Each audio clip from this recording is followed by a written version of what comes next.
Good morning, all you turkey ham-filled beans.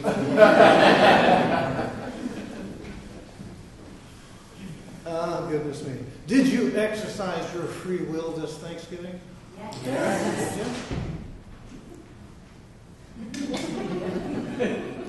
Just checking.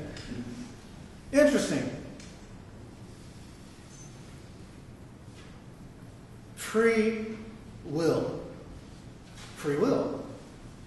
Wow. For many, I think it's a mystery. I think the definition of free will that most of us carry is one, I have will, I have free will. I'll exercise my free will. By God, I'll vote Democrat.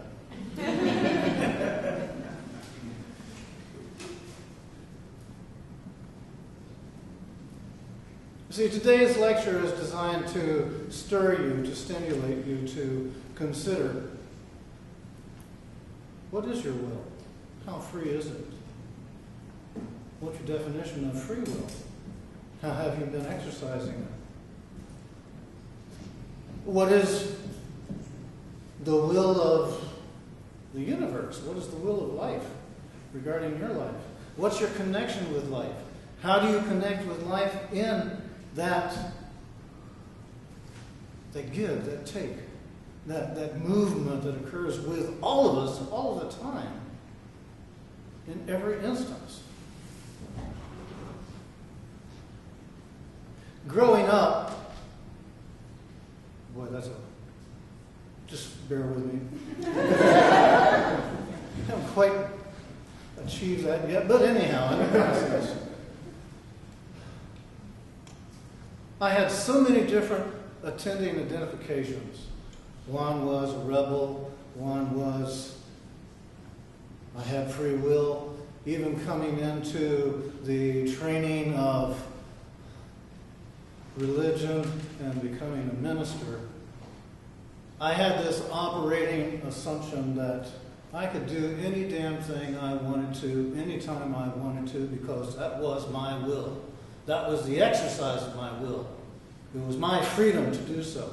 Only to, at this age, realize, wow, did I ever create so many things for myself that were absolutely unnecessary, except by the fact that I chose it. Then there was this other attending force that was kind of like a background, maybe even so far removed from my awareness, and nevertheless it was still there, that I'll say was the will of life.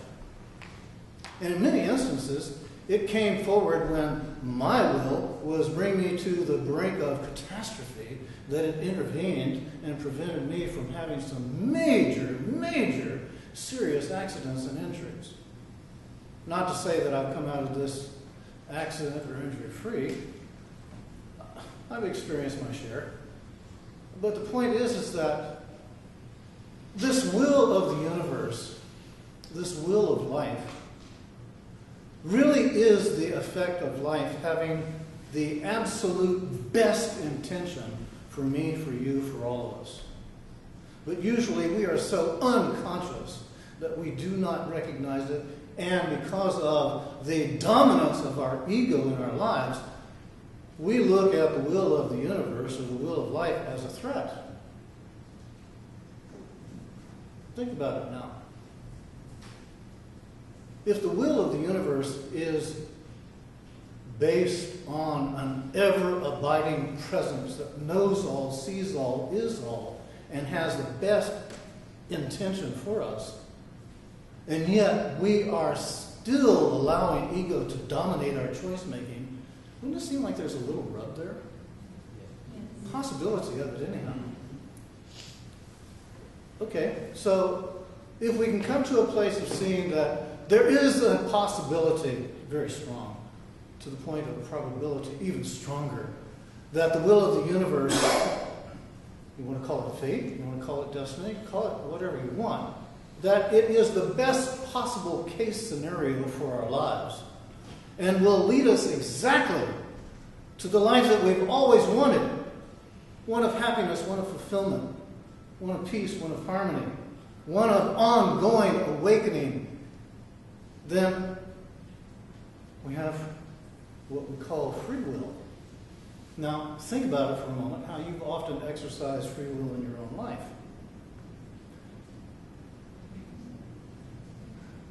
I can just say for me that I have made so many choices with free will that have caused me to look again and see what were the motivating factors behind that. What was I really listening to that caused me to then say, I make this choice? Most of the time my choices were unconscious. The idea of surrender, forget about it. Surrender? You're out of your mind. Surrender?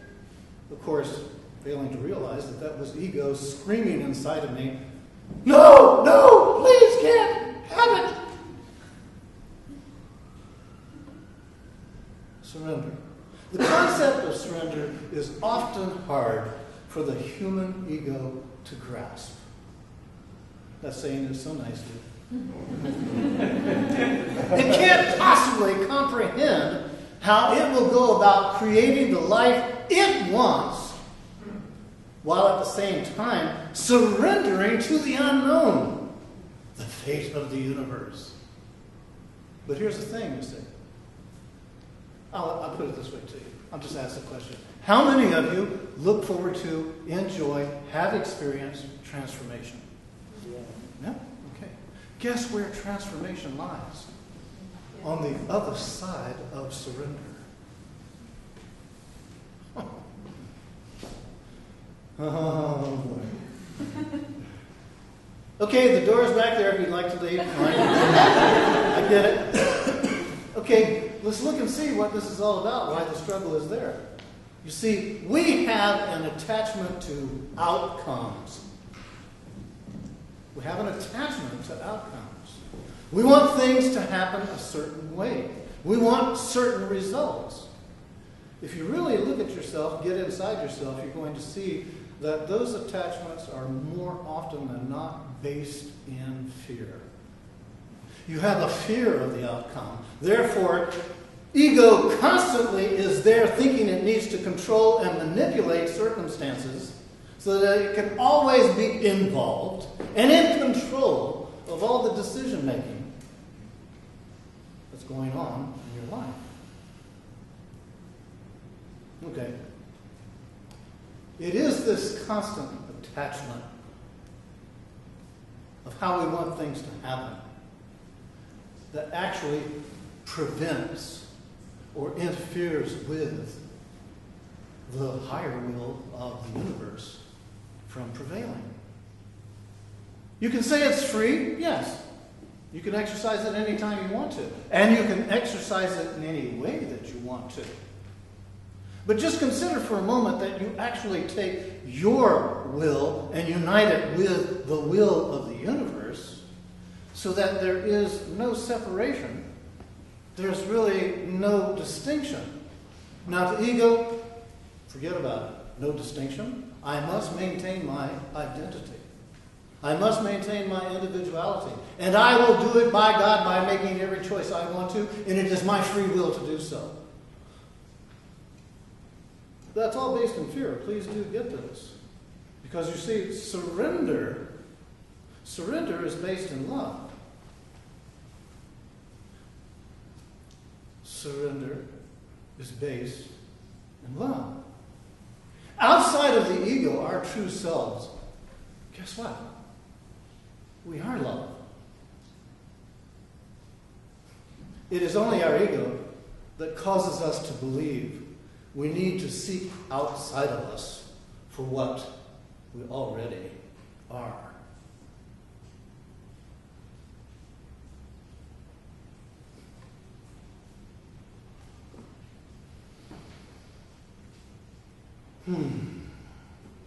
When we're able to surrender, when we're able to trust in this higher intelligence, we allow destiny or fate to be more prevalent in our lives. And these things that pop up, they look like synchronicities. They look like coincidences.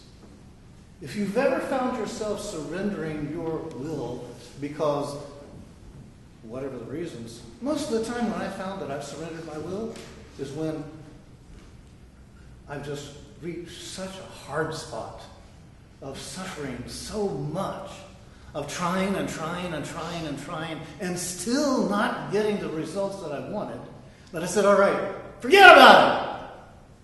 I'll do it your way.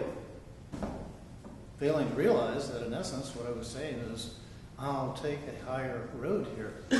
And when I did, I started finding that definitely synchronicities started happening. And I also found that with the synchronicities, I started feeling a lot better about myself. I started enjoying my own presence. Instead of finding myself at odds and at ends with myself. There was as if a coming together occurred when I stopped trying to force my will upon life and sit back and see what life had to provide for me. But you see, this then also caused me to have to grow. I had to grow in my trust. I had to grow in my willingness to go beyond what this self-repeating voice was saying inside of me.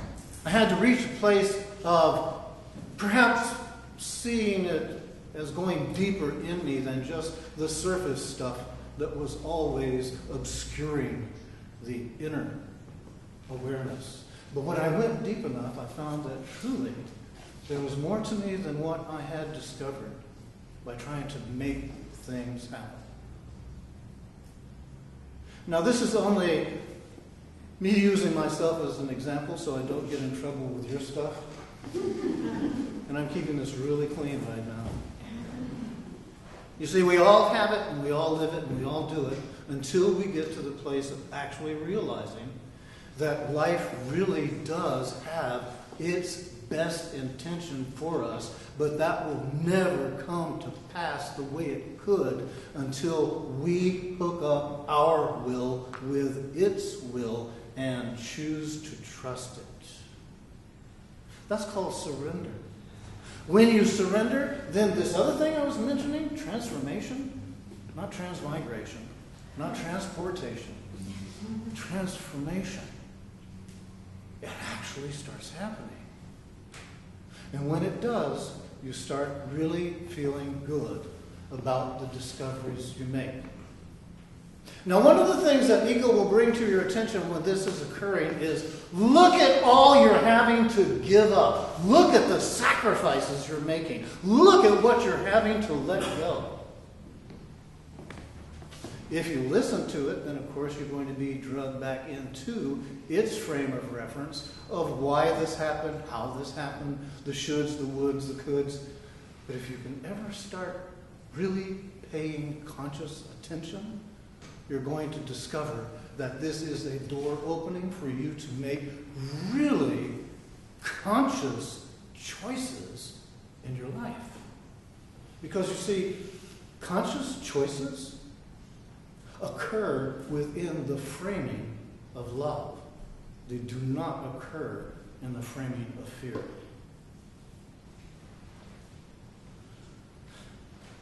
So, something that might help you, having said this, is if you just pay attention to the decisions that you make along your way every day, simplify it down to whether your choice is based in love or if it's based in fear. And that will give you a real clear indication as to where you are in allowing the will of life to prevail and present you with what it has to offer. Always love brings us to our better selves. And ultimately, to our best case scenario, life. The more rooted in love we become, the more conscious our choices. Which means the more we can let go, stop controlling, and start giving over to the higher intelligence, the more we're going to find that will changes in definition, and free becomes the gateway to genuine liberation. Thank you.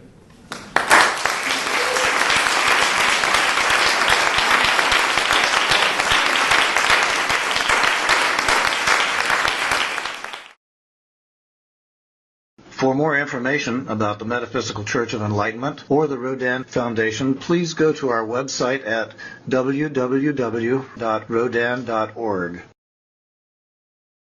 If you have been inspired by the revelations shared in these podcasts, please donate to the Rodin Foundation's ongoing efforts to help others help themselves at www.rodin.org/donate.